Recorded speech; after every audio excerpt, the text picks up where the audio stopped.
I want to find a behavior that they already do so I can replace it with my thing, right? Behaviors, they're so important. It is figuring out what are they currently doing? What are they used to doing that you can help either just continue and replicate, or absolutely that you can replace with a much better solution? Right.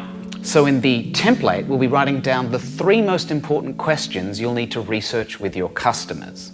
These questions will hopefully elicit the kind of answers we're looking for about the important parts of how your organization runs. So it's like if I want to sell a cookbook on an iPad, I want to find people that buy cookbooks, not people that never use cookbooks. If you're selling an app, you need to make sure that they use an iPhone. Right. Like if you've decided to make an app on an iPad, you better make sure that they actually have an iPad. That's pretty make or break. Okay, I've got this great idea for an app. The important question might be, how much would you pay for it? Right, so this question could be a lot better. People aren't particularly great at predicting how they're going to behave in the future. We're much better at talking about something that's happened recently. All right, so if I'm not allowed to ask if they'll buy the app, is there a better way to ask the same question? So you could ask them about something that they've bought that's similar in the past. So for example, the app, you could ask, let's actually do this, what was the last app that you bought, Will? The last app that I bought was, let's find out.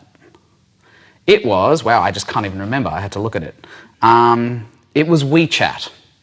And then before that I bought 2048 because I was bored and I wanted to play a game. Great. What's great about that as well is that I've been able to see the exact phone that you have and see the way that you behave on it, how you scroll through, how your apps aren't ordered. No offense, it's absolutely fine.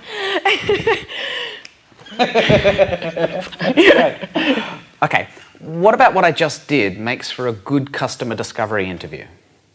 So a few things. Firstly, you've just talked in a story about something that happened in the past. You didn't pitch a solution. Instead, you just in general got an idea of how you behave in the context that we care about. So to do with phones and apps, whether you paid for them or not. Okay, now I've found out the customer has and uses a phone. My next logical question would be, how often would you use this app?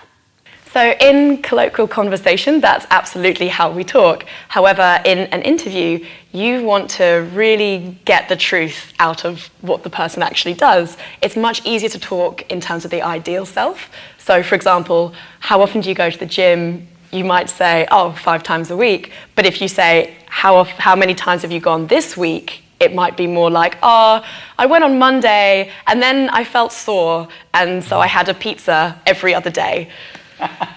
I don't want to question their ideal self, I want to question their actual self.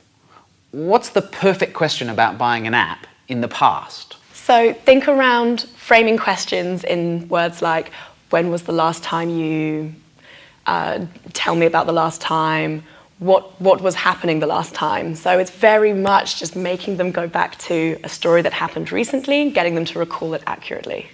So in the Google Doc, I'll change my how much would you pay for it to when was the last time you bought an app. This means I'll be getting information about why people buy apps without asking them to imagine buying whatever I'm selling.